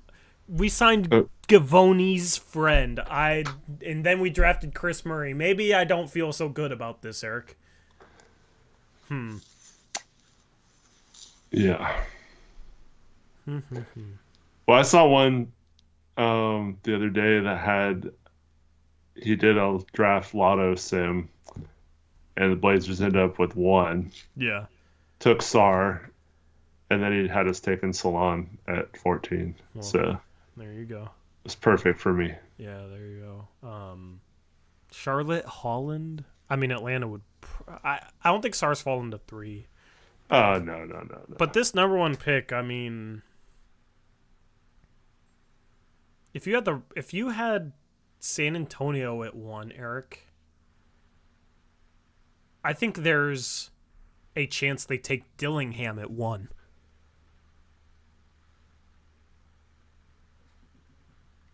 Especially if they don't have that pick from Toronto. Mm-hmm. They need a point guard. He wants to be there. He has as much upside as probably anyone else in the draft class. He's going to be able to play and shoot off Wemby. His defense isn't as much of a problem. I legitimately think if San Antonio's a 1, that there's going to be Dillingham buzz. If they were 1 in this particular mock, you just flip them and Charlotte. Yeah. I think instead of doing that, they might trade us 1 for 3 and 14. Yeah, possible. That might be one of the few teams that does. Possible. Because Atlanta probably, they got Trae Young. So unless they're trading Trae Young, they're probably not going Dillingham. And they have Buffkin too, I guess. So I don't know how they feel about him. I don't know. I would rather have Clingan than Ricochet right now. I don't like either for 3. Yeah. Well, that's the other thing Gavoni said today was that he's hearing buzz that Clingan could go as high as 1. This draft is so much fun because what the hell? Holland, Clingan, Holland I understand more than Clingan. Clingan at 1 would be hilarious. Which team do you think would be most likely to take Clingan at 1? I mean, I would like for it not to be us, but I might have to say us. I don't know. That's where he gets his buzz, is Mike Schmidt's. Man, Clingan, man. Oh, God. Oh, goodness. I don't feel good right now about having Mike Schmitz for the first time ever because his buddy is Ricochet and Clingan and Edey. He has this mock to take Edey. That would be such a Joe Cronin thing to do, is to take Edey at 14. I feel like I don't feel so good about this upcoming draft all of a sudden. He's ready to play now, sorry. Oh, God. Trevin asked a good question earlier. Wait. Before you ask that question, we're in talent acquisition mode. What better than to acquire the top college talent from this past year, Eric? Maybe even for 2 years, you could argue. Exactly. Go ahead. So Trevin's question was, you have to do one of these 2 things, okay? Stay at 14, but you draft Zach Edey, or you trade it for some mediocre, fringe, decent player that helps you win games next year. and you're at the end of the lottery next year, like around a play-in game. Is there a third option? Please tell me there's a No. Oh my god. Oh, that was Taylor's question, not Travis. Yeah, Sorry. you're confusing the mods now. That Taylor's a mod somehow. I take Edie and hope that we're in the top of the lottery next year, man. Like, Just that he sucks at work. yeah, like we play him at point guard Yeah. to tank, and that was why we took him, and it works. Arrow Mitchell says, "Wow, who modded Taylor?" I don't know what happened, Arrow. Tori butt dialed modded both Taylor and pinned Bot's message earlier. Yeah, I don't know what was happening. Anyway, it doesn't mean anything. I don't know how it happened, Arrow. Anyway. God, I hate that question. Trevin. Or Taylor. Yeah. No Edie at 14. Like, Edie at 34, fine. Completely fine. In the lottery, no Edie, no Klingon, no Ricochet. I am legitimately okay with, like, anyone else. You wouldn't be okay with Klingon or Ricochet at 14? No, at 14... Okay, at 14, You yes, said in because the they're lottery, so. Yeah, Ricochet's at 14 on my big board. I have a clear-cut top 14. I actually like where it could have been higher, but I actually like the 14th pick here. Yeah. And my one guy in the top 14 that I feel like consensus is lowest on is Jalen Tyson. Although some people have started to put him in the lottery, like respected people. So he's 6'7", good athlete, can shoot the ball, has some good defensive moments, can pass, like has a little juice to him. Well, he's listed at 6'7". We'll see at the measurements. He looks like at least 6'6". Like, Yeah. he's a wing that I think will be able to play the 3, that can handle and pass and read defenses and shoot and play some defense. Yeah. Like, that's in this draft, that is a lottery talent. Like, I'm at the point where I'm like, why wouldn't I put that above Dalton Connect? I love Dalton Connect. He's going to be a lights-out shooter. But I'd rather have a guy that like does all the other things, because that's really hard to find.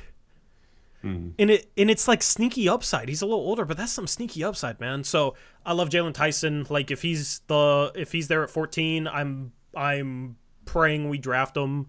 There's a couple other guys I'd be okay with, but Jalen Tyson's my guy for that pick.